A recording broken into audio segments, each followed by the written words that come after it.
Hello and welcome to Friesen Art. This video I will be showing you how to make a digital painting using a tracing technique, and I'll actually be painting two separate photos but combining them into one painting. I'm using Adobe Fresco. It's a free application from Adobe for mobile devices, and it's fantastic. It's got lots of stuff going on. We'll just check out a few things. So first of all, I've already brought in a photo of this man.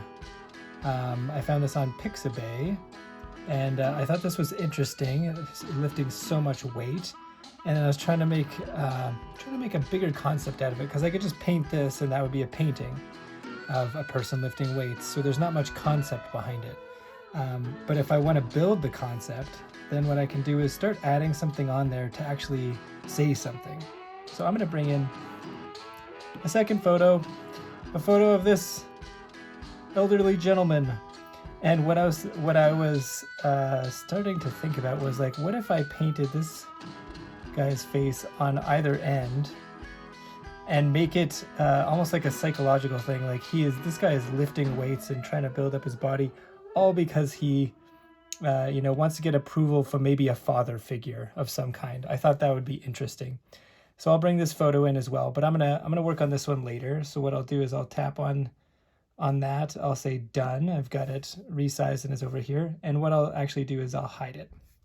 There we go. So I've hidden that photo. I'm gonna paint this photo first, and then I'll add that on.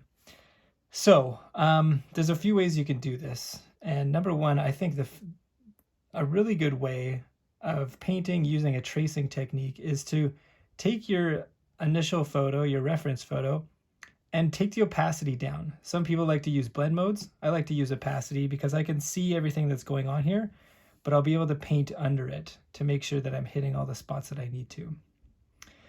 Next, what I want to do is I want to add a layer, and I'm going to stick that layer underneath. Okay, so it's actually underneath this one. As you just saw, I made the photo reference transparent, and so now it should be, when I paint on this layer, I should be able to still see that layer, which is key. So next, I'm going to choose a paintbrush. I like the canvas brush that's flat. There's lots of brushes. If you go to all, there's quite a few to choose from, so you can play around if you'd like. There's many. Finally, I want to get down to the color, and so I think I'll stick with a similar skin color to what he's got. So everybody's skin tone is somewhere around the orange range, but then you've got to take the saturation out so that it leans more towards the gray. So I'm going to say that's like the medium skin tone for this guy, for this painting.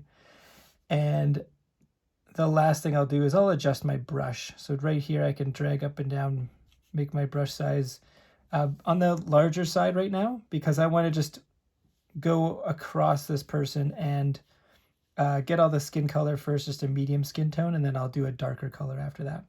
Now, I did a one brush stroke, and it's maybe a little too big. So you can look at it two ways. You could look at it like, oh, I'm just going to sloppily go over all of the skin area down here on the calves as well.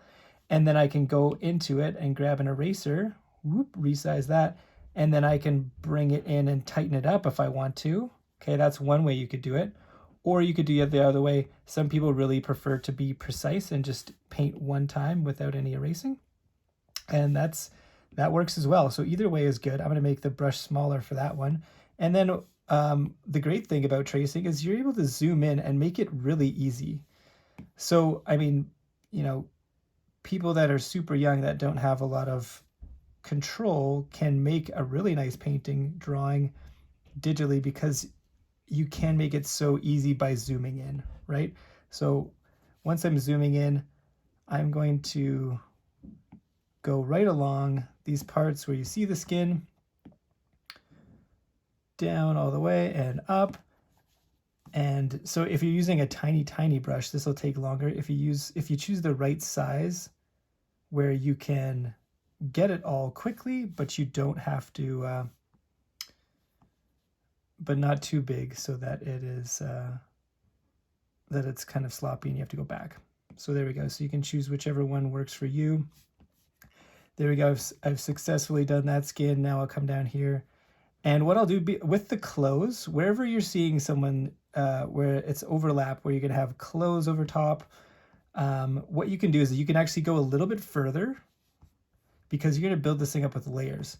Also with hair will be covering things over, and you'll see what I mean in a second. Let's just take a second. I'm going to hide that. You can see the outline of it, right? And so it looks like a painting. There's no lines. It's just pure color. And that's what we're talking about when we're talking about painting. What I'll do next is I'm going to go and make a new layer on top of the last one, but still underneath my photo reference.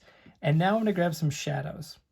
Now this is where you get into the idea of development. So right now I have the basic shape of this person, and now I'm going to develop it a little bit more by adding some shadows. So the shadows, I'm going to be imprecise. I don't want to have you, watching this all day long, me trying to perfect everything. So I'm going to do it somewhat quickly. I'm just going to look anywhere where there's some darker spots on the skin, and I'm going to block those in, is what I call it. And again, I'll overlap a little bit over where clothes will be. I think in here would be good. I'm going to make my brush a little bit smaller just to pull this out. I feel like there'd be a good shadow across there. And there's a bit of a shadow underneath the hand. And a bit under here that I missed before. And he's got super big muscles, and you could shade those. There's lots of contours here. But again, I'm going to keep it simple. And on the calf, I'm going to say on the back of the calf is a little bit. And if you're using a pencil or a stylus, you can use pressure sensitivity. And that can help you get some good shade as well. So you can see I drag it really lightly. It goes on a little lighter, and it's going to be dark over here. And you can build up the surface too. So over the sock, over the shin. There we go. Perfect. Okay, so now finally I'm just going to do the last little bit around the nose, and I have to make the brush pretty small to do that. We got the eyes and nose right here. We've got the top, we've got the mouth, and then we also have this ear, which I'll fill in a little bit. There we go. Great. Let's take another look. So there we go. You can see it's one more level developed. So this is looking good so far. Like I said, I'm going to keep this simple, so I'm going to leave it there, but I could put on highlights, like lighter colors. I could do lots of, layers of skin tone, but we're going to keep it light today. And that's a style choice as well as a development choice. Sometimes you want to make something flat. Sometimes you want to make something that is shows more form, looks more 3D. Okay, so let's get on to the clothes. So if I'm gonna make a new layer for clothes, I'm gonna tap on top. Once again, it's underneath the reference, so I can always see it. I'm just gonna make his shorts kind of this gray color. Let's find a gray color. There we go. That looks good. I'm gonna keep it pretty neutral. I'm gonna make my brush bigger, and then I'm going to just go over all the spots. And now you can see I'm overlapping over the skin, which is what the photo looks like. And then I'm just going to fill this in, and you'll see it'll layer up really nicely. And this is something you can do with regular paint. You can layer it up, you can block things in like that. However, you do have to wait for drying time. Or if you're using oils, then it would never dry, and you'd have to be a little more precise, or you'd have to mix it in, which is kind of its own challenge, but it's also pretty great. If you want to work with oils, there's some cool stuff going on there.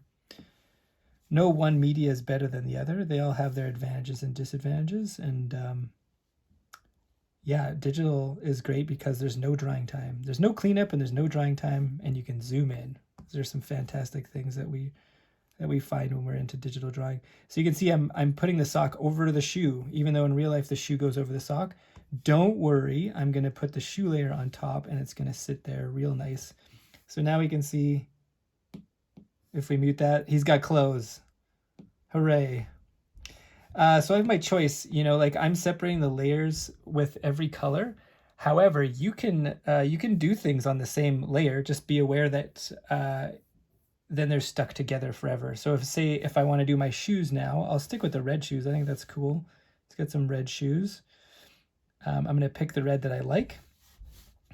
I can do it, so you can see I'm on the layer with the pants and the socks right now, but I can paint right over top on the same layer. It just means I can't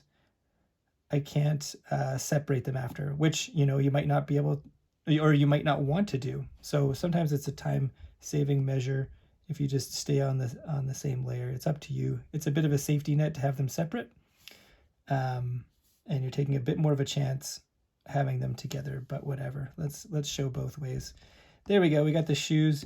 And once again, I mean, we could develop these shoes more. We could say, okay, well, there's a shadow over here, and so I'm going to make this part darker, you know, and there's lots of little colors in here once we start looking.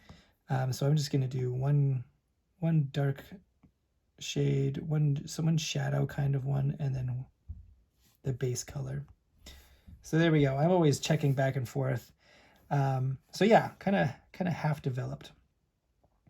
So let's now let's handle, I mean, we could do hair, right? But it's just like those shadows. I'm going to put them right on top. We could do the goatee. Let's move on to the weights, because I think that's going to be interesting. With the weights, you can see the weight bar goes into the hand, but you can see it on top a little bit, and then it goes behind the shoulders and then out towards this hand again. What I'm going to do is I'm going to make the bar on a layer above, and then I'll just be really careful about going into the hand here. So I'm going to zoom way in once again. Maybe I'll choose the same gray. I'm going to stick with that same gray, and I'll make the brush size really small. Does that fit? Oh, too big. Bring it down to 12 maybe. I'm going to go back. There we go. That looks good. So I'm doing it quick, but that's cool. Just showing what's going on. So I'm going to go where the hand is, and then I'll stop where the shoulder's at. And then I will make this brush super tiny to make it fit right in. And this is what I mean by development all the time, is how much time are you spending making this thing and developing the look of it. And, you know, again, it's a style choice like we've talked about, where sometimes you want a flat style, sometimes you don't want a photorealistic sort of thing. Oftentimes we don't want photorealistic, but development is how much time, how many layers, how much are you putting into the painting part. Not saying it's better or worse, but just development is something we talk about. There we go. So I've got that coming across. I've got that coming across here. Now let's take a look. It's always satisfying to see what you've done, and if it looks good, that looks pretty good. And I can go in, you know, and clean this up if I wanted to. For right now, I'm just going to leave it how it is. Okay, so now it comes to this other photo, because I don't want to put those weights back on. I want to put this on.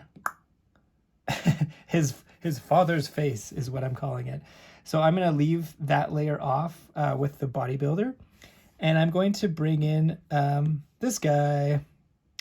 So what I'm thinking is his head should probably be a little bit smaller, and you can choose whether you just do it right on top of the photo here, or whether you want to cut the photo out, because you can edit photos on this fresco as well. So if I grab the eraser, it will make me convert the layer to a pixel layer. There we go. And now I can actually erase it. So I'm gonna get a hard round eraser, and I can erase most of this other stuff because I don't need any of this stuff. I just want his chin to the top of his hat here, and that's it. So some people like to do this. Some people will leave the whole photo. I'll show you this just because it's an extra step and you might want to take it. There we go. We got his head. He's looking stern, not looking happy, that's for sure. And here we'll start this process over. So I'm going to grab this photo layer. I'm going to bring the opacity down so I can still see the details, but I can see through. I'm going to tap underneath. I'm going to make a new layer underneath, and I will actually grab a skin color. I know he's black and white. The picture's black and white. I'm going to make his skin color a little different than the bodybuilder, and I will start this process over again, which is great. So I'm going to block in the medium color of the skin tone. I'm going to not touch the chin, grab this ear, and I'll overlap over the hat because I will come back and make a new layer for the hat. I'm going to keep the same layer just for time's sake, and I will grab a shadowy layer. Sounds sinister, but it's not. And I'll go underneath these eyes. He's going to look a little dark and maybe a little bit evil if it's all if I keep it simple enough, he's gonna look like a villain. I'm gonna get in towards this mouth here, shade that in. We'll get under the nose, looking for any spots that are darker, the darker parts, right? And then definitely over here, and then in the ear a little bit, up on this side, on the edge, on the lobe, you know. There we go. Okay, let's take a look at what we got for this. Ho-ho! Then I'll do one more. I'm going to stay with this layer. Again, you might want to separate it out if you're worried, if you might not like what you're doing. But I'm going to keep it going here. And then now I'll do this, the details. So I didn't do any details on the bodybuilder just to save time on the video, but I certainly probably would add a close to the same amount of detail on both. But again, that's a style choice. This is pretty dark, so now I'm just hitting the darkest spots, and I'm trying not to draw. I'm not trying to just put lines down. I'm trying to block it in, but sometimes, you know, the spots are line-like wrinkles on a face, right? Those are lines. So this is a darker part. This is a darker part. Now I'm going hyper speed. Okay, let's see what this guy looks like. Hey. So once again, you could go so many more levels if you wanted to on this, but for the sake of the video, I'm going to add one more layer, and let's do the hat and glasses on that one. So I'm going to put him back on. Let's do the glasses first. I'm going to pick something that's white. I'm going to make the paintbrush really small because the glasses are, you know, these little metal rimmed glasses. They are kind of like lines. So I'm just going to put those right on top. And back towards behind the ear for the earpiece. I want to see what this looks like. Uh-oh. Now, here's something that happens sometimes. Take a look at that. The glasses are there. I painted them on, but now I don't see them here. What is the problem? The problem is I forgot to switch layers, and I actually painted on my photo layer. So what you need to do is go back, because that's not going to show up. That's not going to work. So let's go back to here. There we go. Now I can tap on the correct layer. So that's something that happens a lot when you're starting out, especially. I wanted to show that because sometimes people are like, well, where's my stuff going? And that's the problem. You drew it on the wrong layer. You painted on the wrong layer. And you can see it sometimes, but not other times. So if that happens to you, beware. That's what it could be. I also want to fill in the eyes a little bit for some reason. I want his eyes to pop out a bit more. So I'm going to throw that in there. There we go. Now let's see if it worked. Hey, perfect. Finally, we'll do the hat. The hat and the glass will be on the same layer. It's a straw hat, so in my mind, that's going to be kind of this golden yellow. And I'm going to make my brush bigger and brush this in here. Once again, look at all the colors on the hat. Look at all the different tones. Even though it's black and white, we can see that there's lots of tones. There's dark tones. There's all that weave. You know, you could spend an hour just on the hat painting it if you wanted to develop that part of it more. But that's not what we're doing today, I'll tell you that. There we go. He's got his little hat. Maybe I'll do one extra color just to show where the shadows are so you could really see that it's a hat. Otherwise, it'll just look like a yellow blob. And I'm going to go over there. Nice. Okay. So let's see. Good. I didn't draw my photo layer. There we go. We got Papa. We've got Papa here. So now we want to put the head on this side, and we also want to put one on this side. So this is going to give us a chance to do two things. Number one, it'll get us to select and merge things. So merging is when you put two layers together, you combine them. So I want to put this hat. So I'll select multiple, and then I can tap on his face. You can see both of those are highlighted in blue. And then I can tap down here and say merge selected, merge the selected layers. And now you can see they're both on one layer. So we've got a head layer. So the first thing I'll do is I'll go on to move, and I'll stick the head on there. Looks nice, fits well, but I need another one for the other side. Now, do I need to paint it again? No. Once again, this is an advantage of digital art. I can go here, I can go duplicate layer. Now I have two, they're stacked on top of each other. So once again, I'll hit move and I'll drag this thing over here. And you know what I'll do is I'm paying attention. I'm saying, okay, this part of the bar is closer than this one. It goes back into the space. So what I'll do is I'll even shrink this down to make it seem more three-dimensional. And I like that there. And then look, we saw the other side of the weight, so we should actually see that going into the head. So no problem. I'm gonna go done on the moving, but then I will make sure I have the right one. That's the one. I'm gonna drop this down behind. There we go. So now the bar is going straight in this guy's ear. Excellent. And he's pumping iron. He's trying to get daddy's approval. That's what he's thinking about as he's working out. And so that's the concept behind this one. So I'm hoping that this was comprehensive enough that you'll be able to do some tracing painting of your own. And maybe you'll even take a step into the conceptual realm and make something other than just a face. That would be the goal for us. So good luck on your projects, and we'll see you later.